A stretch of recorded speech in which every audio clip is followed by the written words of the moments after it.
As we're sort of talking about even that Red Hot Chili Peppers riff, so week 10 riffs, where pretty memorable sound, and he's not doing anything aside from the pentatonic. When we're talking about the pentatonic, right, and how to write a solo over it, or how to use it, or just write a riff to it, and we're talking about developing these motifs. I mean, that In Memory of Elizabeth Reed that I keep playing, right, is a really nice motif, right? It gets stuck in your head, and it's just right out of the pentatonic. What's really cool is the riffs that we hear from the pentatonic or the blues, they come from that same place, right? The only thing is, I'm not necessarily sure that this would work as a riff. It possibly could, right? The riff fills in a little bit more space, and it sort of has like this real foundational sound. One of one of the most iconic ones is, if you look at that first one, is just "Sunshine of Your Love" by Cream. It is, I mean, all it is just out of the blues scale, starting on,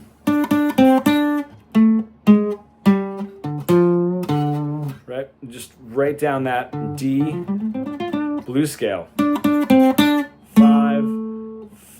flat 5 or sharp 4, 4, and then root flat 3 root.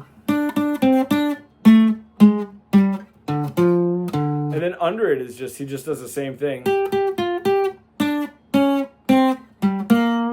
And just takes it to the 4 chord, right? So iconic. And to be honest, especially for that genre, like this sort of rock genre, which is what we're looking at in this particular document, it doesn't need more, right? This is when we were sort of talking about the pentatonic, whether it's major or minor. These are going to be minor and minor blues, for the most part. Is it has that foundational sound, right? It doesn't have the decoration, which works if we're doing, a blues solo. If I want that sound, I'm not adding the right notes for Dorian or Aeolian. Those are the decorative sound. I'm really getting to this foundational sort of rock sound, rock and foundation, and rock also in genre, right? So adding any additional notes other than the pentatonic or the blues wouldn't really work for this particular sound. Right under it, Iron Man by Black Sabbath. I don't have, I didn't put the sort of chord progression, which is just Aeolian. It's just going up Aeolian. 1, flat 3, flat 3, 4, 4, and then flat 6 to 5. But taking that, right, this one, I mean, he jumps up to a C sharp. It's all in B minor. Jumps up to C sharp for this little,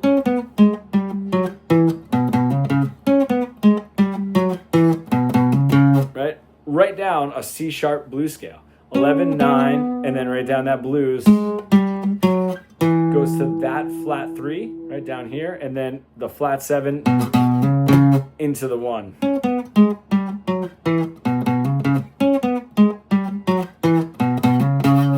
Perfect. The one right below it as well. He's still in that the key of B minor there, but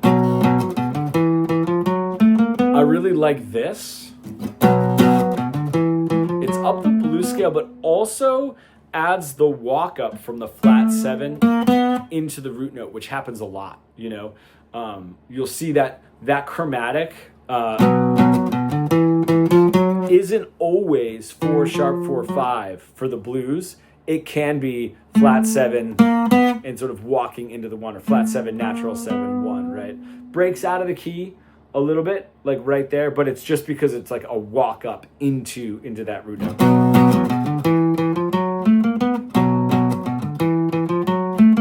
Right? Such a great riff. Looking at Heartbreaker by Led Zeppelin.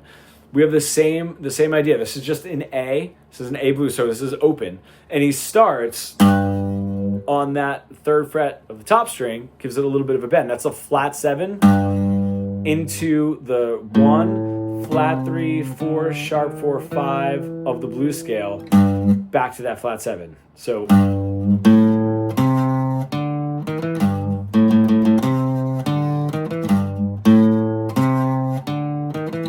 it's almost like learning this stuff is like, man, I mean, the stuff that Jimmy Page was able to do. And this is what sounds, I don't want to say the best, not necessarily the best, but for what they're playing, this is like really, really what works. What's cool too is when he does the riff a bunch, right? And instead of like going to the 5 or the 4 from there, he just goes up a whole step. So if you look at the third measure under Heartbreaker, it's the same thing. Add 2 frets. You just moved it up to a B blues scale, and then back down to the A again.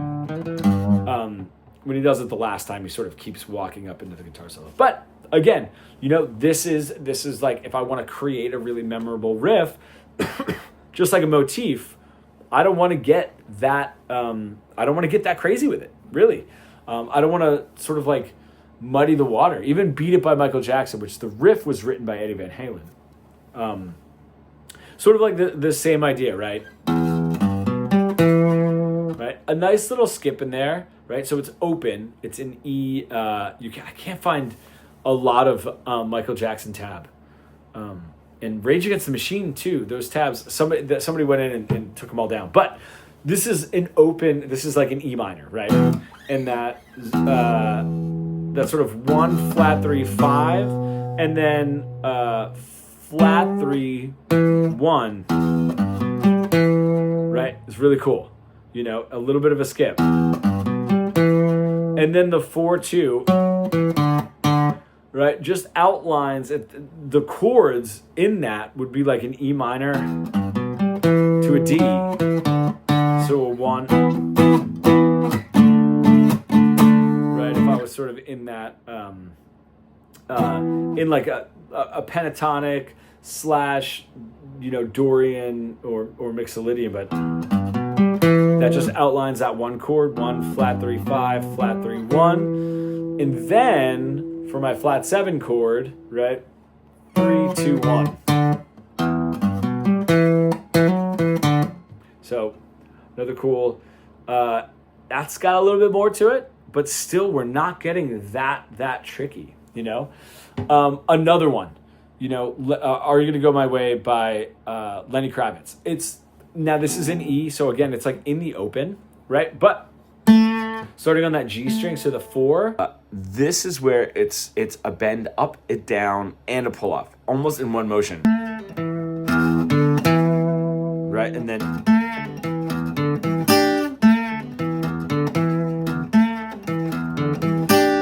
pretty cool, right? Nothing, sort of saying is like very memorable, right, in that blues. I'm not at that bend. He gets way up. I might throw a 3. I have 12 gauge strings, so this is like really, really hard to bend, especially this close to the nut. I might throw 3 strings in there, right, just to get that bend a little bit better. When he goes up and does it higher, this is kind of cool. Same thing, right? That bend up and back to the pull off to that root note, and then cool. No real like open string right there that he does in the lower one, where he does that back into that quick E string back into the riff again, right? Doesn't do it here. And that, rather than when he does it down here, it hits the open. So he's gonna hit that open string in one guitar, and that 14th fret, which is a 5th apart from each other, right? Power chord is that's just like the octave lower.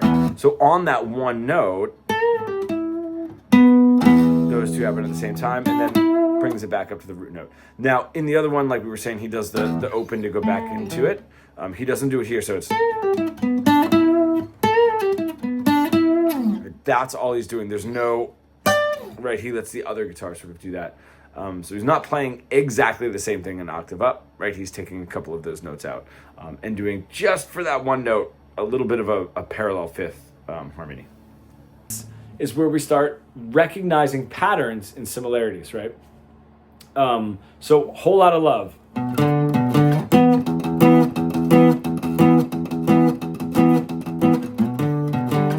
Okay, this is really cool. That 5, the 7 is the 5th. In my E minor, that 7 on the top string is the 5th. I wanted to pop in here for Whole Lotta Love. There's a Rick Beato, is that how you say it? Interview that he was doing with somebody, and they had pointed out that everybody was playing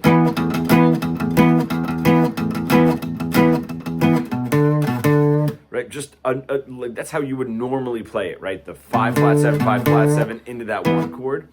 And that when he goes to that flat 7, he's hitting the open D as well. And it's amazing when you play it. You just, I don't know, sort of heard maybe there were 2 guitars playing at the same time. Maybe the reverb or the EQ of the room was picking up that one note a little bit differently. I never noticed it before until he said it. And now every time I listen to Whole Lotta Love, I can actually hear him hitting it, and he does give this a little bit of a bend while hitting the same note, so it creates just the tiniest touch of that dissonance of being sort of the wrong note or like slightly out of tune, so we have that.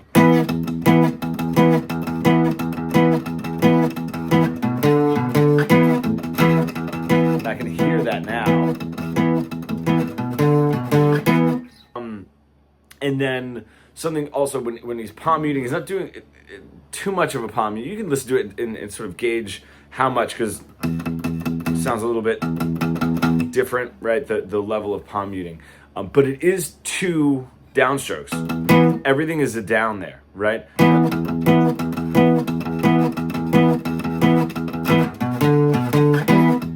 That whole riff is going to be all downs.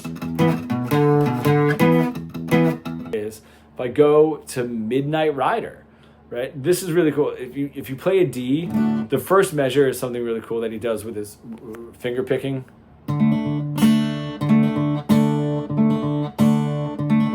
Which I kind of liked. So he's playing like thumb, first finger, second finger, right? On those strings like the D, G, and B string. And goes right back to his thumb and then all together.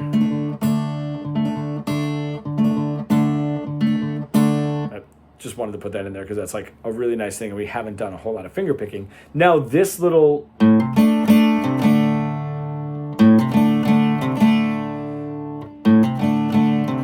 he's doing 5 flat 7 into the 1, and it's a power chord, right? So it's 5 flat 7 1, just like 5 flat 7 1 here, right? Really, really common to build that kind of a sound. It happens all the time. I can look down and look at Jessica by the Allman Brothers.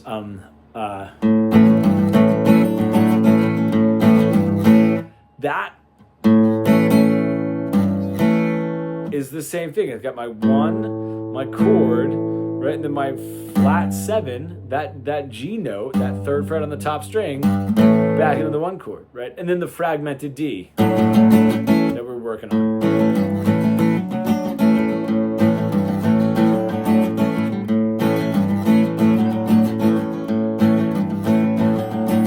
Right? So we have so much 1, and then sort of like playing off of a 5 and a flat 7, idea that we see like all the time. Again, nothing really in there that is super super difficult.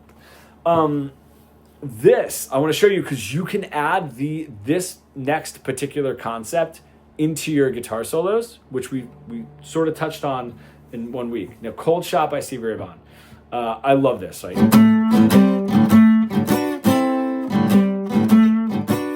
he's got this really crazy swagger that we can go into right now, which is really cool.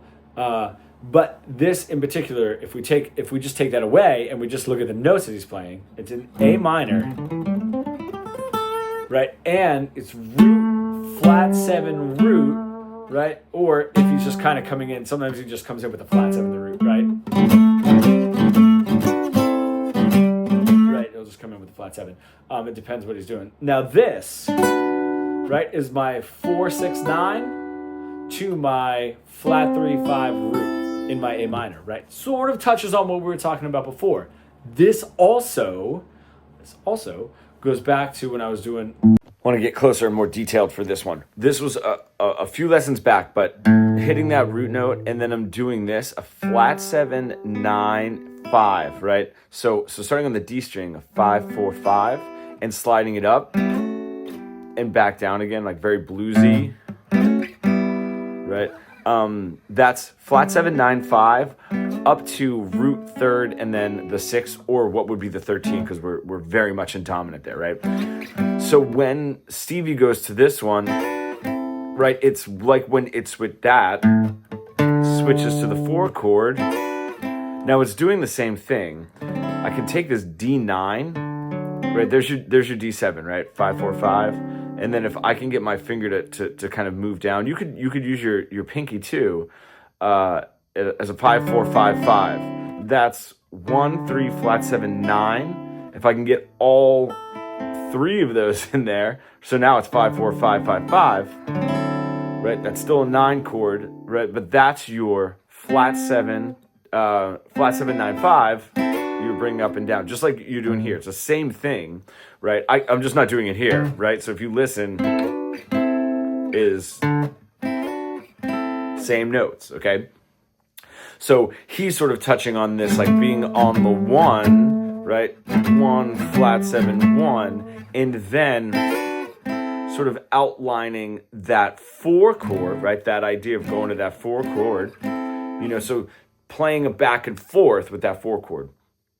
And then also, if we were to look at it in the way that we were sort of looking at some of the stuff that we were doing before, it could also be looked at, right, as a flat 3-5 root note, just brought up, just like we were sort of doing in some of the funk stuff, right? If I bring that up to just a 4, 13, 9, right, and then back down again. Either interpretation is correct, to think about how he wants to form that in. I would normally be a bit more inclined to look at it like he's just all in A right here, right? Especially because he brings the whole riff up here, right, to an actual 4. I'd be a little bit more inclined to say, like, okay, he's just staying in some sort of an A. So he's really hitting that A minor, right, up, slides up to like the 4, the 13, and the 9, and then back down again. A little bit more inclined to think that, because then he does take the whole thing up, right? And even if that's my like intellectual thinking of it, it doesn't change what's being played, but it's being introduced in a way because of that. I personally think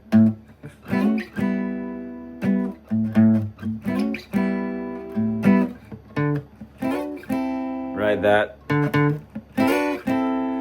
that's where I think it ultimately is coming from. And then he does this last chord, all right, which is the measure on the 4th line of underneath Cold Shot, right, is this. Open 7, 6, 7, 8.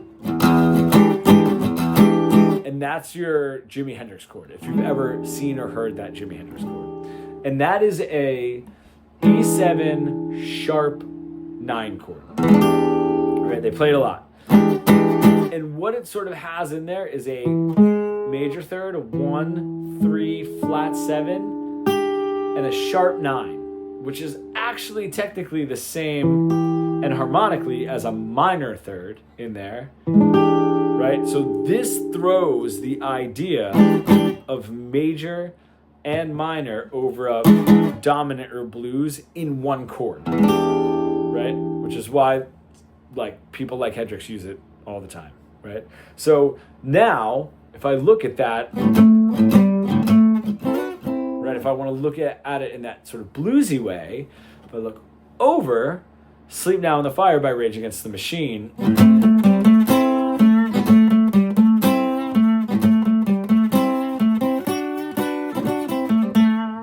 does the same thing. Brings it up to those sevens. All right. This we're borrowing from that 1, 4. Cool. We're borrowing from it, but in this case they're making it into like these riffs. But I can take it into my solos if I have.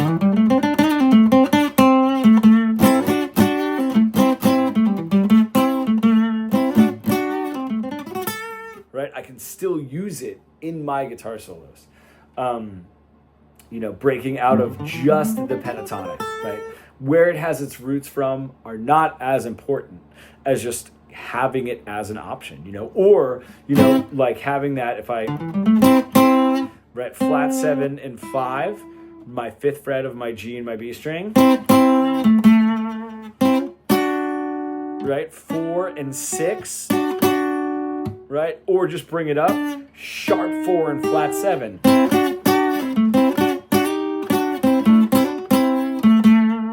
I have all of those options sort of for me. So this was just a cool way to look at like a lot of the bluesy stuff that we were doing and tie it into riffs, which help us develop motifs. It just brings our vocabulary up and our understanding of what we're doing, and how we would, if we need to like completely riff over sort of like any one of those.